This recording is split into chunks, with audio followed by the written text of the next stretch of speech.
বিসমিল্লাহির রহমানির রহিম। একটি ছোট গ্রামে এক দরিদ্র যুবক ছিলেন। তার নাম ছিল আব্দুল্লাহ। সে খুব গরিব ছিল, কিন্তু তার ঈমান ছিল পাহাড়ের মতন দৃঢ়। প্রতিদিন সে পরিশ্রম করতেন এবং আল্লাহর কাছে দোয়া করতেন। একদিন কাজের খোঁজে সে দূরে এক শহরে রওনা হলো। পথে তার কাছে থাকা সামান্য খাবারও শেষ হয়ে যায়। চারিদিকে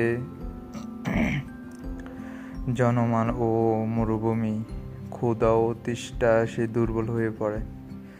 তখন সে আকাশের দিকে তাকিয়ে বলেন, হে আল্লাহ, আপনি তো বলছেন যে আপনার উপর ভরসা করেন, তার জন্য আপনি যথেষ্ট। আমি আপনার উপর ভরসা করছি। কিছুক্ষণ পর দূর থেকে এক কাফেলা আসে দেখে গেল।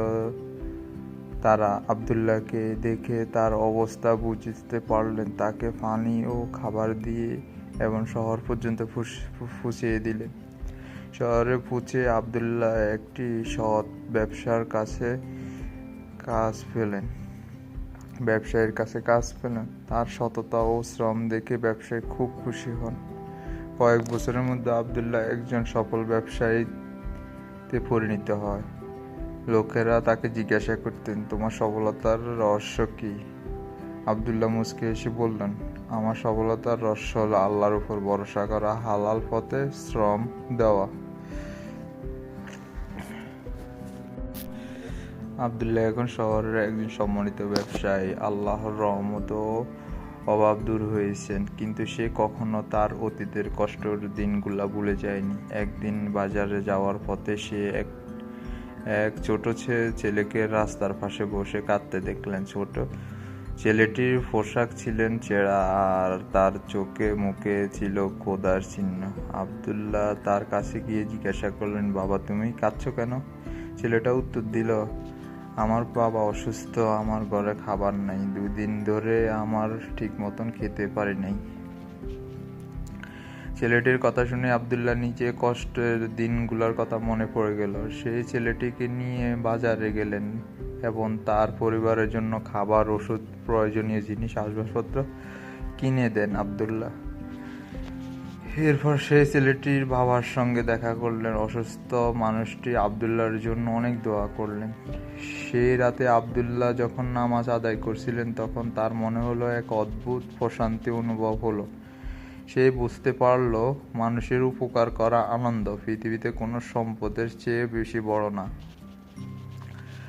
পরের দিন সে সিদ্ধান্ত নিল তার ব্যবসায়ের আয়ের একটি অংশ সবসময় গরিব অসহায় মানুষদের জন্য ব্যয় করবে। ধীরে ধীরে তার এই দানশীলতা কথা পুরা শহর ছড়িয়ে পড়লেন। মানুষ তাকে শুধু একজন ধনী ব্যবসায়ী নয়, একজন দয়ালু, আল্লাহ প্রেমিক মানুষ হিসাবে সম্মান করতে লাগলো। কিন্তু সামনে তার জীবন আরো এক বড় পরীক্ষা করতে চলছে।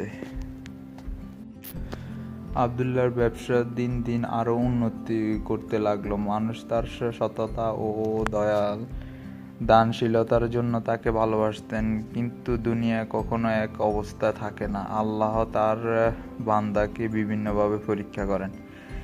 1 বছর পর শহরে একটি বড় দুর্ভিক্ষ দেখা যায়। বৃষ্টি হলো না, ফসল নষ্ট হয়ে গেল, ব্যবসা বাণিজ্য প্রায় বন্ধ হয়ে গেল। অনেক ধনী ব্যবসায়ী নিজেদের সম্পদ লুকিয়ে রাখলেও এবং খাদ্য দাম বাড়িয়ে দিলেন।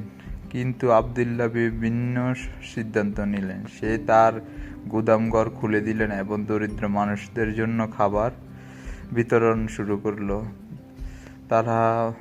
তার বন্ধুরা বললেন, তুমি যদি এভাবে খাদ্য বিলিয়ে দাও, তাহলে তোমার নিজের সম্পদটাও শেষ হয়ে যাবে। আব্দুল্লাহ শান্তিভাবে উত্তর দিল, যে সম্পদ আল্লাহ দিয়েছে তা আল্লাহর পথে ব্যয় করা কখনো ক্ষতি হয় না। দিন যেতে লাগলো, গুদামঘর খাদ্য কমতে লাগলো। এক সময় এমন অবস্থা হলো যে তার নিজের কাছেও খুব সামান্য খাদ্য অবশিষ্ট রয়েছে। তবুও সে হতাশ হয় নাই। প্রতিদিন রাতে তাহাজ্জুদ নামাজ পড়ে আল্লাহর কাছে সাহায্য চায়।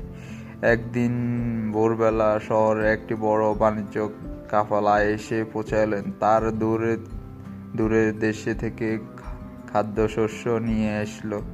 কাফেলার প্রধান জানালেন, আমরা শুনছি এই শহরে একজন দয়ালু ব্যবসায়ী আছে, তিনি দুর্ভিক্ষের সময় মানুষের পাশে দাঁড়িয়েছেন। আমরা তার সঙ্গে ব্যবসা করতে চাই। আদেশের বিষয় হলো সে কাফেলা আবদুল্লাহর কাছ থেকে খাদ্য কিনতে এবং তার সঙ্গে অংশীদার হিসাবে গ্রাহিত ছিলেন। আল্লাহর রহমতে খুব অল্প সময়ের মধ্যে আবদুল্লাহর ব্যবসায় আগের চেয়ে বেশি বৃদ্ধি হয়ে উঠল। তখন সেই সেজদা লুটিয়ে পড়লেন, হে আল্লাহ, আপনি সত্যি আপনার বান্দাকে কখনো নিরাশ করেন না। যে শহরের মানুষ একটি বড় শিক্ষা পেলেন যে যে ব্যক্তি আল্লাহর উপর ভরসা করে এবং মানুষের কল্যাণে নিজের সম্পদ ব্যয় করে, আল্লাহ তার জন্য এমন দরজা খুলে দেয় যা কল্পনা করাও কঠিন। দুর্ভিক্ষ শেষ হয়ে গেছে, শহরে আবার সুখ শান্তি ফিরে এসেছে। আবদুল্লাহ আগের চেয়ে বেশি সম্মানিত হয়ে উঠল, কিন্তু তিনি কখনো অহংকার করেনি, বরং যতই সম্পদ বাড়ছে ততই আল্লাহর প্রতি কৃতজ্ঞতা প্রকাশ করছেন। একদিন শহরের মসজিদের ইমাম সাহেব আবদুল্লাহকে ডেকে বললেন, আবদুল্লাহ, আল্লাহ তোমাকে অনেক কিছু দিয়েছেন, এখন তোমার দায়িত্ব হলো নতুন প্রজন্ম সৎ ও ন্যায়বান হওয়া শিক্ষা দেওয়া। ইমাম সাহেবের কথাগুলো হৃদয়ে গভীরভাবে প্রভাব ফেলল। তিনি সিদ্ধান্ত নিলেন শুধু ব্যবসায় নয়, মানুষকে ভালো কাজের দিকে আহ্বান করব। তিনি গ্রামে গরিব শিশুদের জন্য একটি ছোট্ট মাদ্রাসা প্রতিষ্ঠান করেন। সেখানে কোরআন শিক্ষা ও নৈতিকতা এবং সততা শিক্ষা দেওয়া হলো। যারা বই খাতা কিনতে পারেন না তাদেরকে খরচ তিনি বহন করতেন। বছরের পর বছর কেটে গেল। সেই মাদ্রাসা থেকে অনেক জ্ঞান ও সৎ মানুষ বের হয়ে সমাজের সেবা করতে লাগলো। একদিন এক তরুণী তার কাছে এসে বললেন, চাচা, আমি ছোট্টবেলায় এতিম ছিলাম, আপনার সাহায্যে পড়াশোনা করতে পেরেছি। আজ আমি একজন শিক্ষক, আপনার দয়া না পেলে হয়তো আমি পথ হারিয়ে ফেলতাম। তরুণের কথা শুনে আবদুল্লাহ চোখের পানি চলে আসলো। তিনি বুঝতে পারলেন মানুষের জীবনে ভালো প্রভাব রাখা যায় প্রকৃতির সফলতা। সেই দিন রাতে তিনি আকাশের দিকে তাকিয়ে বললেন, হে আল্লাহ, আপনি আমাকে গরিবী দিলেন যতই আমি ধৈর্য শিখি, আপনি আমাকে সম্পদ দিয়েছেন যত আমি কৃতজ্ঞতা শিখি, আর আপনি আমাকে মানুষের সেবা করার সুযোগ দিন, এটাই আমার সবচেয়ে বড় নেয়ামত। তার জীবনে সবাইকে শিখিয়ে গেছেন ধন সম্পদ নয়, বরং ঈমান ও সততা ও অহংকার মুক্ত মানুষ হওয়া উচিত। আল্লাহর উপর ভরসায় একজন মানুষকে প্রকৃতি মর্যাদা শিক্ষা বৃদ্ধি করে। আব্দুর রহমান বৃদ্ধ হয়ে গেল, তার চুল দাড়ি সব পেকে গেল, শরীরের আগের মতন শক্তি নেই, কিন্তু তার মুখে সবসময় একটি সুন্দর স্মুথ হাসি লেগে থাকতো। একদিন তিনি তার সন্তানকে ডেকে বললেন, আমার সন্তানরা, আমি তোমাদেরকে এই জন্য সম্পদ রেখে যাচ্ছি, কিন্তু মনে রেখো, সম্পদের চেয়ে বড় অধিকার হচ্ছে ঈমান, সততা এবং আল্লাহর উপর ভরসা। সন্তানরা মনোযোগ দিয়ে আরো কথা শুনেন। তিনি আবারও বললেন, আমি যখন যুবক ছিলাম তখন আমার কাছে কত না কিছু ছিল, কিন্তু আমি কখনো আল্লাহর রহমত থেকে নিরাশ হইনি। আজ তোমরা যা দেখছো সবই আল্লাহর দান। কয়েকদিন পর আব্দুর রহমান অসুস্থ হয়ে পড়েন। শহরের মানুষ তার জন্য দোয়া করতে লাগলেন। গরিব, এতিম, ব্যবসায়ী ও শিক্ষা সবাই তাকে দেখতে আসেন, কারণ তিনি শুধু একজন ধনী মানুষ ছিলেন না, তিনি ছিলেন মানুষের উপকারের একজন সৎ বান্দা। তার জীবনের শেষ মুহূর্তে তিনি ধীরে ধীরে কালেমা পাঠ করলো এবং আল্লাহর স্মরণে মশগুল রয়ে গেল। তার ইন্তেকালের খবর ছড়িয়ে পড়লেন, পুরা শহরের শোক ছায়া নেমে এসলো।